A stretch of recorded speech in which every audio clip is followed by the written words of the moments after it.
মধ্যপ্রাচ্যের উত্তেজনায় ফ্লাইট বাতিল, বিমানবন্দরে আটকে উমরা যাত্রী।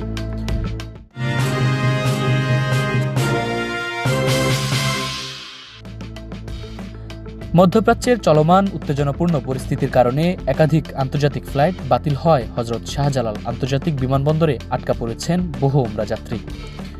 আম্মান, কুয়েত, দুবাই, আবুধাবি, দোহা ও বাহরাইন সহ কয়েকটি গন্তব্যের একাধিক ফ্লাইট স্থগিত করা হয়েছে।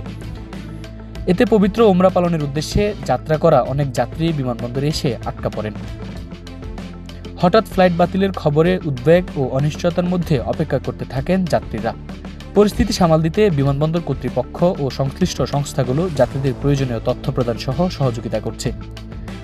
এদিকে ধর্ম বিষয়ক মন্ত্রী কাজী শাহ মোফাজ্জল হোসেন কায়কোবাদ বিমানবন্দর পরিদর্শন করে আটকে পড়া যাত্রীদের সঙ্গে কথা বলেন। তিনি বলেন, যাত্রীদের নিরাপত্তা ও কল্যাণই সরকারের প্রধান অগ্রাধিকার।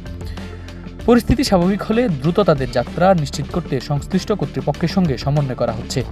মন্ত্রী যাত্রীদের ধৈর্য ধারণের আহ্বান জানান এবং আশ্বস্ত করেন এই পরিস্থিতিতেও সরকার তাদের পাশে রয়েছে।